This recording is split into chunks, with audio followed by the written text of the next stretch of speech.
एक ही सिक्के के दो पहलू हैं। एक ये ध्रुवीकरण की राजनीति करके, ये तुष्टीकरण की राजनीति करके, ये नहीं चाहते कि किसी हिंदू और मुसलमान में एका हो, ये बंटवारे की राजनीति करते हैं। इसीलिए इन्होंने जिन्ना का नाम लिया। जो पार्टी 70 साल में नागपुर में तिरंगे झंडे से नफरत करती थी, वो अपने आप को राष्ट्रवादी कहेगी। जो जो जो अडवाणी साहब वहां जाकर के कबर पर जाकर के फूल चढ़ाएंगे, वो हमें राष्ट्रवाद की बात समझाएंगे। इस 135 करोड़ हिंदू मुसलमानों को आज आपके चैनल के माध्यम से मैं इन तुष्टीकरण करने वालों को यह बता देना चाहता हूं कि आप जिन्ना की बात करिए, हम गन्ने की बात करेंगे। आदरणीय बहन कुमारी मायावती जी ने अरबी, उर्दू, फारसी विश्वविद्यालय बना करके ये संदेश देने का काम किया कि मुसलमानों को शिक्षा की जरूरत है, मुसलमानों को रोजगार की जरूरत है, इस देश में भाईचारे की जरूरत है, हमको दूसरे अब्दुल कलाम की जरूरत है, हमको जो है अस्फा उल्लाह खां की जरूरत है। इन गिद्धों की जरूरत नहीं है जो है संबित पात्रा और ओबीसी के रूप में जो गिद्ध, राजनीतिक गिद्ध बैठे हुए हैं। और उत्तर प्रदेश की जनता इनको जवाब देने के लिए, उत्तर देने के लिए, ये 22-23 करोड़ की जनता ये देख रही है कि ये राजनीतिक गिद्ध कैसे उसके ऊपर मंडरा रहे हैं, और इनको समय आने पर जवाब दिया जाएगा। ये राम रहीम कृष्ण का देश है। ये ठीक है, आपने अपनी बात को रख लिया। अजीज खान और वकार साहब, देखिए शहजाद और संबित आपको अभी मौका नहीं मिलेगा क्योंकि दोनों हाथ खड़ा कर रहे हैं, असीम वकार और अजीज खान। अजीज खान जवाब धर्मवीर चौधरी को, अजीज खान जवाब धर्मवीर चौधरी को, अजीज खान जवाब मिलेगा। ठीक है, अजीज खान जवाब धर्मवीर चौधरी को, 40 सेकेंड। देखिए अमीर जी, धर्मवीर साहब को यह नहीं पता कि 3 बार ये बीजेपी से हाथ मिला करके इन्होंने सरकार बनाई है। आपसे भी 3 बार मिला है। वो झूठ बोलते हैं, उनकी परंपरा है। वो असर इनके पास भी वही असर आ गया। मैं संबित पात्रा जी को बताना चाहूंगा कि अभी बड़ी बड़ी दुहाई दे रहे थे सर, बड़ी बड़ी दुहाई दे रहे थे। सरदार पटेल जी ने ही आरएसएस पर प्रतिबंध लगाया था। शायद ये भूल गए धर्मवीर जी। आप साथ में रहे बीजेपी के साथ, 3 बार आप रह करके आपने 3 बार रह करके आपने सरकार बनाई है। उनका असर ऊपर आ गया है। वो झूठ बोलते हैं, वो झूठे हैं, वो झूठे लोग हैं। आपके ऊपर भी झूठ का असर आ गया है। आप भी झूठ बोल रहे हैं। हम दोबारा नफरत की राजनीति कहीं ना कहीं उनसे आपने सीख लिया है। नफरत की राजनीति आपने बीजेपी से सीखा है। आपको संबित पात्रा और बीजेपी के लोगों ने नफरत की राजनीति सिखाई है। आप नफरत की राजनीति करना बंद करिए। समाजवादी पार्टी समाजवादी की बात करती है, ठीक है, धारा की बात करती है। ये जो एक साथ धर्मवीर चौधरी एक करके बर्बाद कर दिया। अजीज खान को 10 सेकंड सुन ले। हम सवाल उठा रहे हैं। आज देश के कानून की स्थिति देखिए। अरे अजीज खान, देखिए, ये देश के कानून की स्थिति में जिन्ना कहाँ आ गया? ये जिन्ना के कानून की आप क्यों बात कर रहे हो? आप तो जिन्ना की तारीफ कर बैठे। इतिहास गवाह है, जिसने जिन्ना की तारीफ करी है बच नहीं पाया पॉलिटिकल। ठीक है, एक सेकंड, असीम वकार, आप गिद्ध है संबित पात्रा की तरह, बीएसपी प्रवक्ता।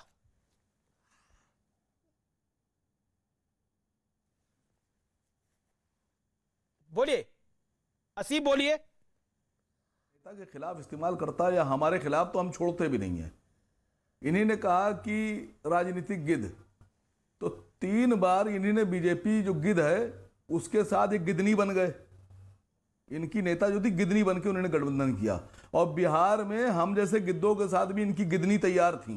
गिद्धनी जो थी ना, इनकी गिद्धनी, वो हमारे साथ भी गठबंधन में थी बिहार में।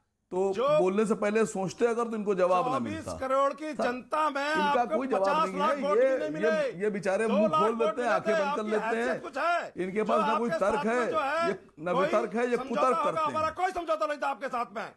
ये खामा समझौते का राग अलाप ना पीटा। बताइए, ये आदमी अपनी नेता को नकारे दे रहा है, क्या किया समझौता करने की? ये आदमी अपनी नेता को नकारे दे रहा है, इसकी कोई हैसियत है? अरे आपसे हमारा कोई समझौता नहीं था। क्या तुम्हारे बीजेपी से तो था तुम्हारा समझौता? बीजेपी से तो था तुम्हारा समझौता 3 बार। तुम्हारा समझौता बीजेपी से तो था। मान्यवर काशीराम जी का स्टेटमेंट सुन लो। बीजेपी से तुम्हारा समझौता था कि नहीं था, ये बताओ। सुनिए, अगर चलिए, किसी का कांग्रेस के साथ था, किसी का बीजेपी के साथ था, लेकिन अगर पॉलिटिकल हैसियत की बात होगी तो बीएसपी की पॉलिटिकल हैसियत उत्तर प्रदेश में तो है। और सिर्फ बीएसपी की नहीं है, सपा की भी हैसियत है। आपको अपनी हैसियत असीम वकार प्रूव करनी है कि आपकी हैसियत कितनी होगी, इसमें भी कोई दो राय नहीं है। ये तो सत्य है ना, सपा और बसपा की तो हैसियत है, लेकिन संबित पात्रा आपको भी गिद्ध कहा गया। और इसके अलावा जिन्ना जो है उस विषय पर बीजेपी बढ़ चढ़ के बोल रही है, योगी आदित्यनाथ बढ़ चढ़ के बोल रहे हैं। सपा कह रही है हमने तो सिलेंडर की भी बात करी थी, वो मुद्दा क्यों नहीं उठाया, हम तो गैस की बात कर रहे थे। तो गैस की बात करते हैं ना, तो जिन्ना जिन्ना क्यों कर रहे थे। बहरहाल जहां तक बसपा का सवाल है, उन्होंने कहा जिन्ना गन्ना। देखिए, ना तो इनको कोई जिन्ना से मतलब है, ना इनको गन्ना से मतलब है, इनका तो पन्ना ही नहीं खुलने वाला है। तो जिन्ना गन्ना पन्ना ये अपने आप रखे अपने पास, हमें उनसे डिबेट भी नहीं करना है। बहरहाल मुझे खुशी इस बात की हुई कि इस बार मुख्तार अंसारी नहीं कहा, अबुल कलाम आजाद कह दिया कि हमें अब्दुल कलाम आजाद ऐसे लोग चाहिए। ये बड़ी बात है, बहुत बड़ा चेंज है। और आप देखिए, मैं आपको एक खबर देता हूं, ये मुख्तार अंसारी जो है ये एक फैक्टर रहा है। बीएसपी जिन्ना जिन्ना करती थी जब तक मुख्तार अंसारी उनके पास थे। मुख्तार अंसारी के बड़े भाई जब से समाजवादी पार्टी में आए हैं तब से जिन्ना जिन्ना जिन्ना का आलाप समाजवादी पार्टी में शुरू हो गया। तो बड़ा खुलासा कर रहे हैं। ये तो कोई खुलासा नहीं है, ये हर कोई जानता है।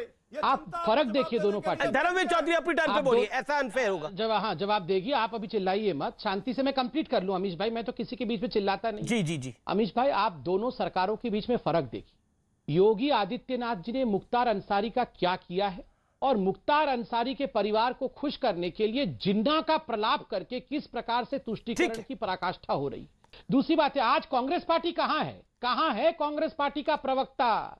जिन्ना के नाम से ये छुपे क्यों हुए हैं, इनके मुंह में दही क्यों जमी हुई है। जवाहरलाल नेहरू को भी इक्वेट किया गया जिन्ना से, मगर आप देखिए ये टेंजेंशियली तुष्टीकरण करेंगे। ये शाहबानों के विषय में तुष्टीकरण करने वाले जी। 4 दिन पहले एक सेकंड 4 दिन पहले राहुल गांधी ने ट्वीट करके हिंदुओं को ढोंगी बताया था। त्रिपुरा में आप जानते हैं एवीवीपी के, मैं नाम बता रहा हूं, शिवाजी। मुझे ब्रेक के लिए संबित रोकना पड़ेगा अजीज खान, मैं ब्रेक के बाद आपके पास आऊंगा और आपके पास भी आ रहा हूं मैं शहजाद पूरा वाला। एक अंतराल के बाद वापस आ रहा हूं, आप देखते रहिए आर पार।